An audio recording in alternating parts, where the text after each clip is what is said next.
Hello there, Bernie Miklasz with you. I'm really getting fired up, man. I love the NCAA tournament. I'm actually recording this a little later than I wanted to, but you know me, Mr. Research, I can't help myself, right? I'm just looking at all kinds of things in this very intriguing round of 64 matchup between your Missouri Tigers and a really good Drake Bulldogs team. And we'll get into this. I got a lot of information about where the money's going as far as the betting part of this, but also just to break down the matchup. So let's get started. First of all, I don't need to tell Mizzou fans this, but this game is being held in Wichita, and tip-off is at 6:35 Central Time. Should be a lot of fans from both teams there for this one, and this should be one of the better first-round games. I really believe that. Depending on where you shop for point spreads, those of you who like I do, I don't really wager, but I like to follow the wagering game until the day where maybe, I can lay down some money legally in the state of Missouri. That day's coming. But anyway, depending on where you shop for point spreads, Mizzou's a 6.5 point favorite over Drake, a Drake team that went 30-3 this season as the regular season and the conference tournament champion of the Missouri Valley Conference. I've seen the lines fluctuate over the last couple of days. I always keep track of this stuff because it just interests me. I've seen the Tigers favored by as little as 6 or the Tigers favored by as much as 7. No matter what the final line is, Mizzou's going to have to tame a dangerous underdog in this game. Ken Pomeroy projects, a 71-65 win for Mizzou. Bart Torvik's forecast is a 70-63 victory by the Tigers. Analyst Evan Mayakawa runs a bunch of simulations, and the results of those simulations are much tighter. Mizzou winning by an average of just 2.8 points. So it looks one way or the other, it's going to be a close call for Mizzou. Although if they win by 7 points, that's a very decisive victory. And I say that out of my respect for Drake. According to a friend of mine in Las Vegas, I find this really interesting because a lot of sharp money is coming in on Drake plus the points and Drake winning straight up. That last part surprised me a little bit. And before I recorded this, I checked to see how the bets are flowing, how the money's flowing in. And at about 10:30 or so Central Time, 69% of the public money has come in on Drake covering the 6.5. And while the public money is betting heavily on Mizzou to win the game straight up, in other words, throw out the point spread, the sharp bettors have a different idea. This one made me go, wow, because I follow where the sharp money goes. That's why they're the sharp bettors. They're kind of smarter than the rest of us. 68% of the sharp investments are going with Drake on the money line. In other words, Drake winning the game outright. So that one caught my attention. Listen, this should not surprise anyone that the Bulldogs are being touted as a first-round upset special. I cannot tell you over the last 72 hours how many times I've read an analysis where people, the analysts or the professional gambling experts, are taking Drake. And it's really no slap at Mizzou. This has a lot to do with the last 13 NCAA tournaments played. And don't forget, there was no big dance in 2020 because of the COVID outbreak. So pay attention to this, and I'm sorry to throw so many numbers at you.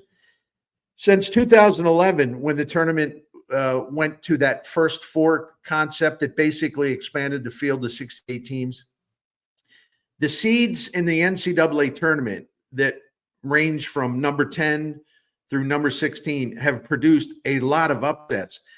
But this is a number 11 versus a number 6 game today, Mizzou and Drake.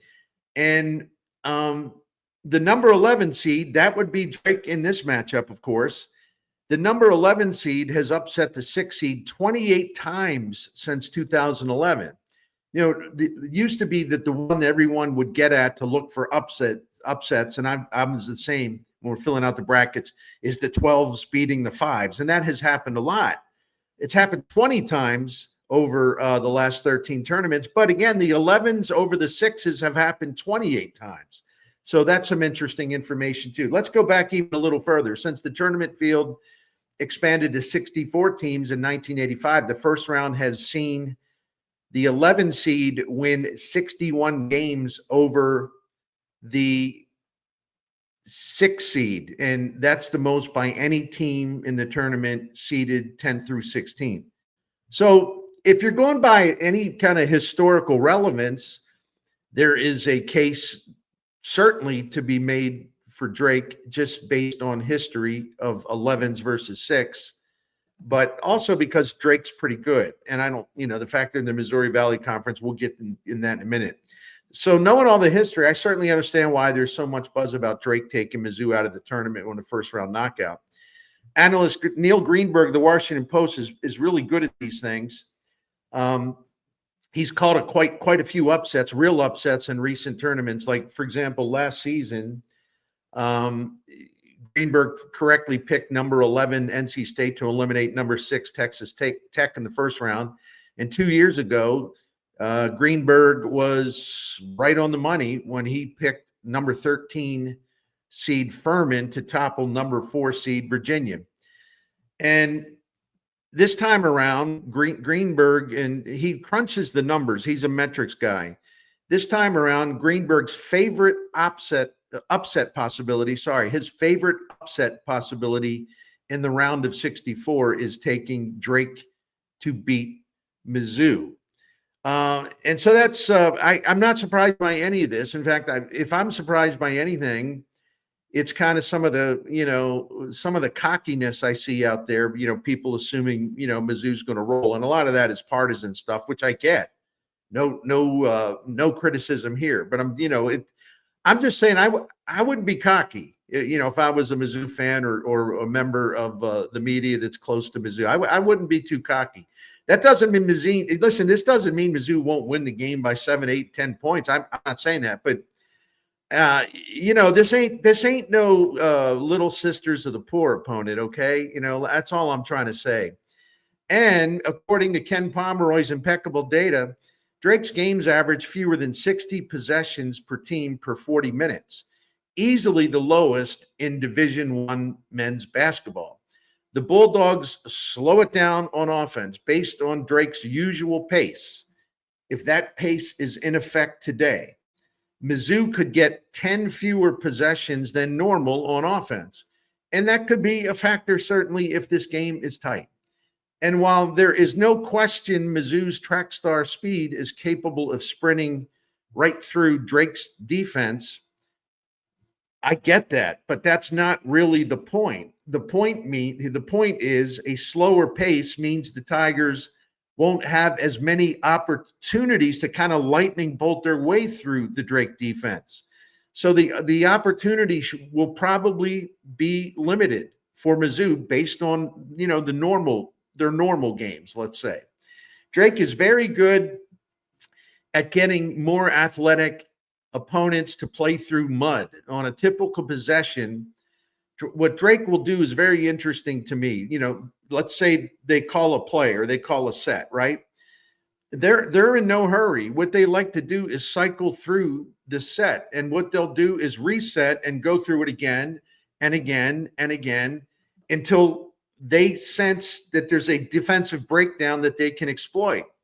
So don't be surprised that if you're watching the game, you'll see Drake, hold on to the ball, run their set, then kick it back out, start it all over again. They're waiting to find a crack in the defense. They're a really smart basketball team. And Drake plays sound defense too, ranking 44th among Division I teams in adjusted defensive efficiency.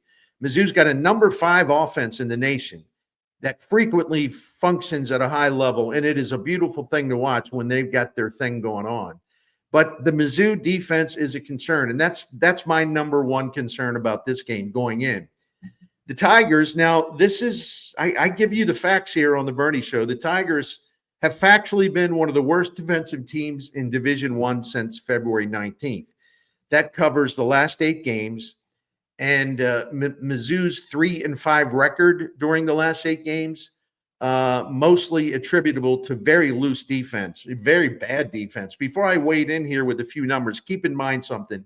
There's 364 Division I teams. So when I, get into this, just remember where the ranking is. It's among 364. So since February the 19th, Mizzou ranks 203rd in adjusted defensive efficiency, number 332 in opponents' effective field goal percentage, number 361, in 2-point defense, and number 331 in defensive rebound percentage. So that's collapse-like stuff in terms of their defense. Now, I know, because maybe some of you all, bless you, some of you are thinking, well, wait a minute, but Mizzou's, they're playing against these SEC teams. I agree, but earlier in the season, they weren't getting annihilated on defense by SEC teams. Something has fallen apart here, and can they put it back together again for this NCAA tournament?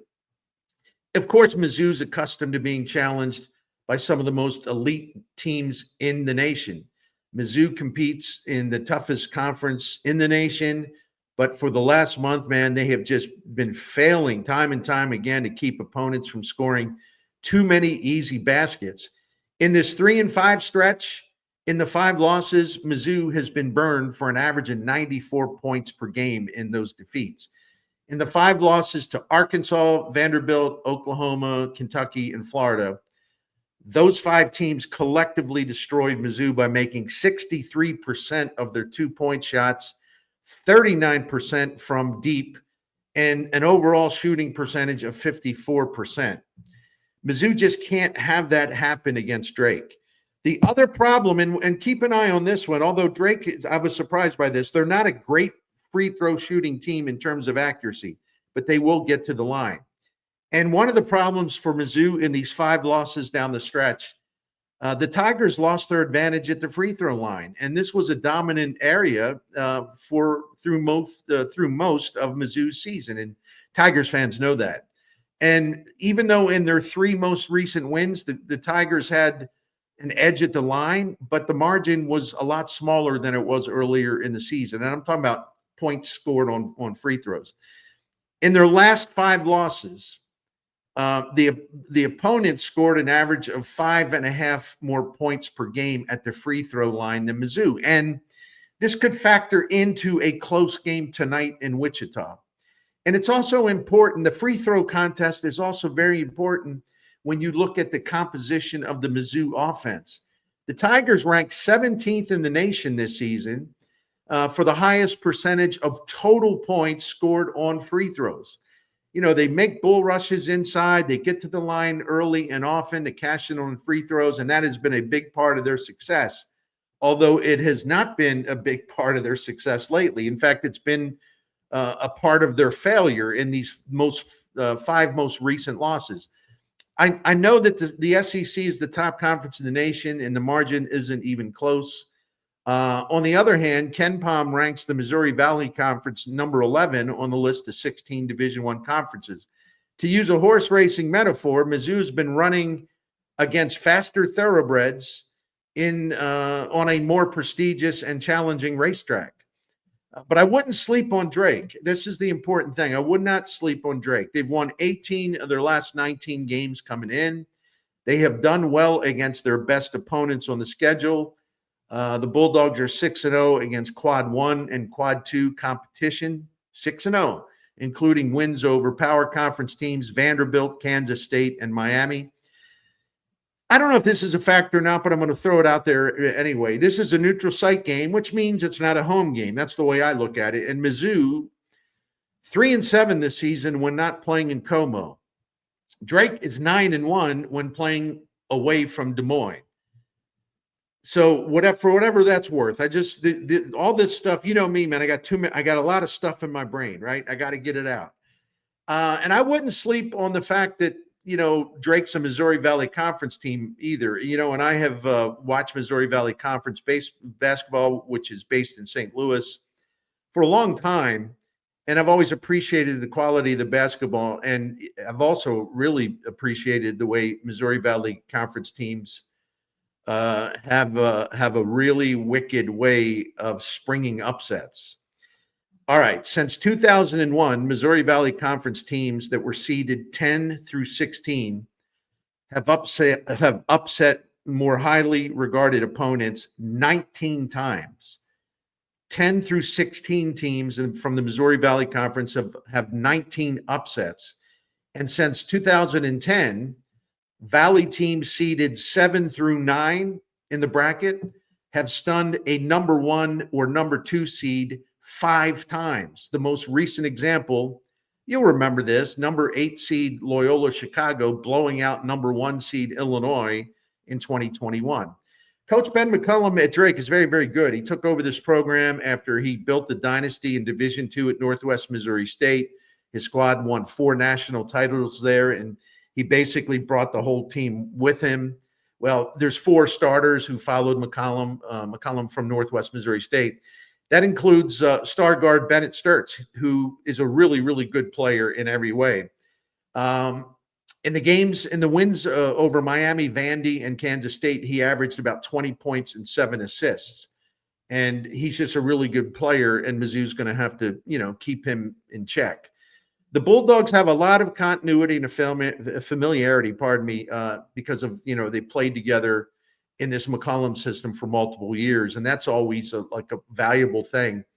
And they're very sneaky offensively. Drake, because of their slow dancing pace of play, they've allowed only 58.4 points per game this season. That is the lowest against any team per game than any team in Division I. So how does Mizzou avoid an upset and advance to the round of 32? I got a few ideas. I'm not saying this is the be-all, end-all. I'm sure y'all can throw more in here, but I had 5 things in mind. Number 1, obviously, play a lot better defense than what we've seen lately, because if this defense stinks this bad in this game, Mizzou's going to go out. They got to play better defense, and it's got to happen now. And by the way, should they advance, most likely against Texas Tech, that could be a bad matchup for the Tigers, but let's not get too far ahead of ourselves. Number 2, put their advantages in depth, size, and physicality to work. For example, Mizzou's got a clear edge if we're talking about who can muscle the ball inside and score, as they say in hockey, right? You hear hockey coaches and players talking about scoring in the dirty areas. Well, Mizzou as a basketball team is very good at scoring in the dirty areas. And that, you have a guy like Mark Mitchell. He can crack Drake for drives and shots near the basket, get to the free throw line a bunch of times. And that's been Drake's most problematic area all season. They have allowed a really big field goal percentage. Their opponents have had a tremendous field goal percentage on 2-point shots. That is their weakness. And that is one of Mizzou's, maybe the biggest strength Mizzou has. So by using their physicality against a Drake team that has not stood up well against the physical stuff in the paint and just basically 2-point range, the Tigers they should be able to harvest a lot of points there, but also a lot of points from the free throw line. Number 3, be careful about turning the ball over. This is really important because Drake's defense, like I mentioned, is sneaky. 10th among Division I teams at forcing turnovers, and the number 1 steal percentage in Division I. With Drake slowing down the pace, as we've mentioned, Mizzou's possessions are going to be limited anyway. So what could make it worse if Mizzou's really sloppy and turning the ball over with really, kind of boneheaded players or whatever, because the scoring opportunities are going to be limited because of Drake's slow pace. And then if you squander opportunities by making really bad mistakes and throwing the ball away, that's going to give the ball back to Drake, and you're going to have even fewer opportunities to score. Number 4, I think we all agree on this one, Caleb Grill, and he's not the only one, but we're going to single him out because he's so important to this team. Caleb Grill's got to find his shooting touch. I don't know where it's gone, but he's got to get back on a heater, and he certainly can do that. But coming in Mizzou's last 5 games, he's only made 12 out of 43 shots from deep, and that's about 29%, and only 36% of his shots overall. They really need to get him going because he is extremely valuable to Mizzou's success. Number 5, finally, and I mentioned depth before in this, but I'm going to mention it one more time and put some numbers to it. The Tigers have to use their superior depth to advance to the next round because they absolutely have superior depth to Drake. Let me put the number on it. This season, according to KenPom, Mizzou ranks 44th among the 364 Division I team in bench minutes. Drake, same category, 364 teams. Drake is 318 in bench minutes. The Tigers have to put that advantage on the floor and just grind and grind and grind to wear Drake down. Because the way I look at it is, and I'll just put this in my final remarks here, I believe Mizzou's physicality and really strong bench strength will prevail in this game. I'm a little nervous about it, as you can tell. Compared to Drake, let's face it, Mizzou's got an abundance of different scorers, a wide variety of scorers capable of heating up and damaging the opponent at any time. And if one guy's not shooting the ball well, Coach Dennis Gates got a lot of different guys he can turn to. But the usual disclaimers apply. If Mizzou is still lost and clueless on defense, and if Mizzou has another frigid shooting night, Drake will have a path to victory here. And so we'll see how it plays out. But I'm going to go with Mizzou in a tight one by about 4 points. And let's say 74-70. But again, more than that, I just think it's going to be about a 3 or 4 point game. So that'll do it for me. Thank you for watching. Please enjoy the game because this ought to be a great time. This 6 versus 11 matchup should be a heck of a basketball game. Thank you very much.